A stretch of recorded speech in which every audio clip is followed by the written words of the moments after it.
Adolescence is one of the most gripping, technically accomplished television events in recent memory.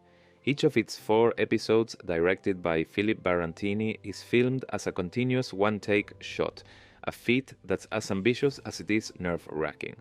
The performances are nothing short of extraordinary. Erin Doherty and Stephen Graham bring a rawness to their roles that is devastatingly real. But it's Owen Cooper, in his first ever acting role, who absolutely stuns. Not sit. Look out! Fucking wanna sit down! You do not tell me when to sit down! You do not control what I fucking... Look at me now! His portrayal of Jamie, a 13-year-old boy at the center of a violent tragedy, is both terrifying and deeply human. So why am I saying this brilliant piece of art should not be shown in schools? Because adolescence is not a tool for educating kids, it's a mirror for adults, and under no circumstance should it be misused as a lesson plan.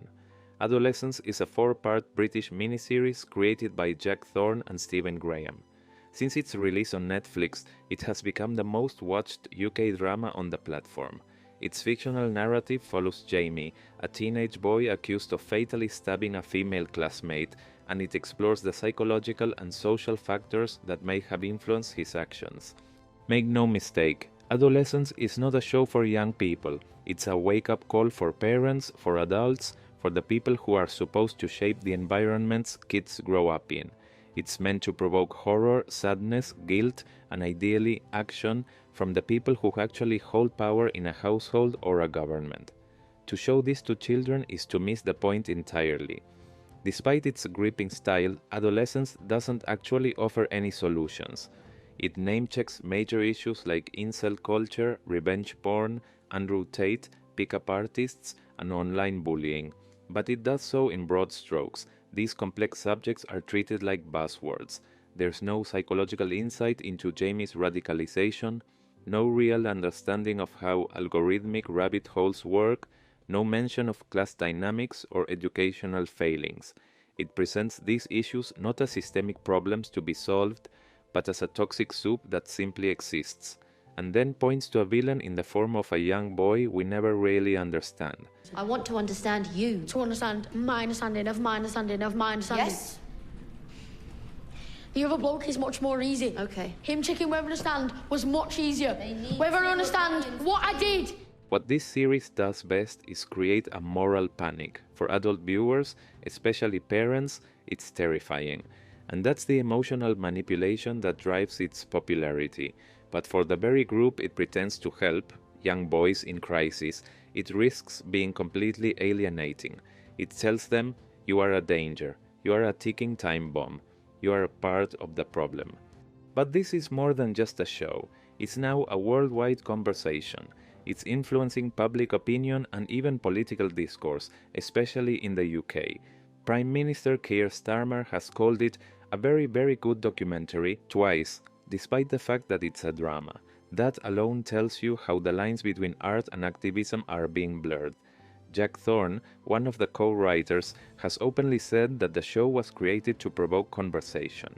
According to him, the team never imagined it would make its way into schools. To have the opportunity to take this into schools is beyond our expectations, he said. We hope it'll lead to teachers talking to the students, but what we really hope is it'll lead to students talking amongst themselves.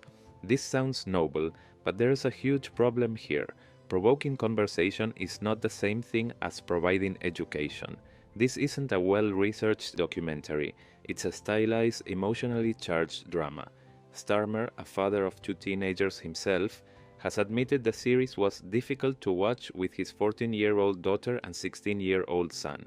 Still, his office is pushing to screen it widely in schools, claiming it will help students better understand the impact of misogyny, dangers of online radicalization, and the importance of healthy relationships. But here's the catch. Starmer has repeatedly referred to Adolescence as a documentary, which it isn't. And that mislabeling isn't just a semantic slip, it's a policy mistake. Fiction can raise awareness, yes, but it shouldn't be used as curriculum, especially not something this emotionally intense, graphic, and frankly manipulative. Is that really the message we want to deliver in a school setting? Look at what happened with Kemi Badenoch, leader of the opposition and leader of the Conservative Party. She's been vocal about banning phones in schools, citing research-based outcomes. But during a heated BBC Breakfast interview, she was criticized, not for her policy, but for not having watched Adolescence. BBC presenters grilled her for being out of touch, implying that understanding social issues now requires binge-watching Netflix. But in the same way that I don't need to watch Casualty to know what's going on in the NHS, I don't need to watch a specific Netflix drama to understand what's going on. It's a fictional series. It is not a documentary. That's the danger, when TV becomes policy. Rather than showing traumatic dramas to kids in classrooms, we should be investing in digital literacy programs, mental health services, family support, and teacher training. We need real-world solutions based on research, not emotional gut punches from streaming platforms. And we definitely shouldn't shame people into changing their views based on whether or not they watched the most popular show last week. So yes, Adolescence is technically brilliant. It's moving, it's terrifying, and it's important. But it is not educational content for schools. It's a mirror held up to parents and leaders, not a syllabus for teenagers. If we mistake trauma for teaching and drama for documentary, we may end up doing more harm than good.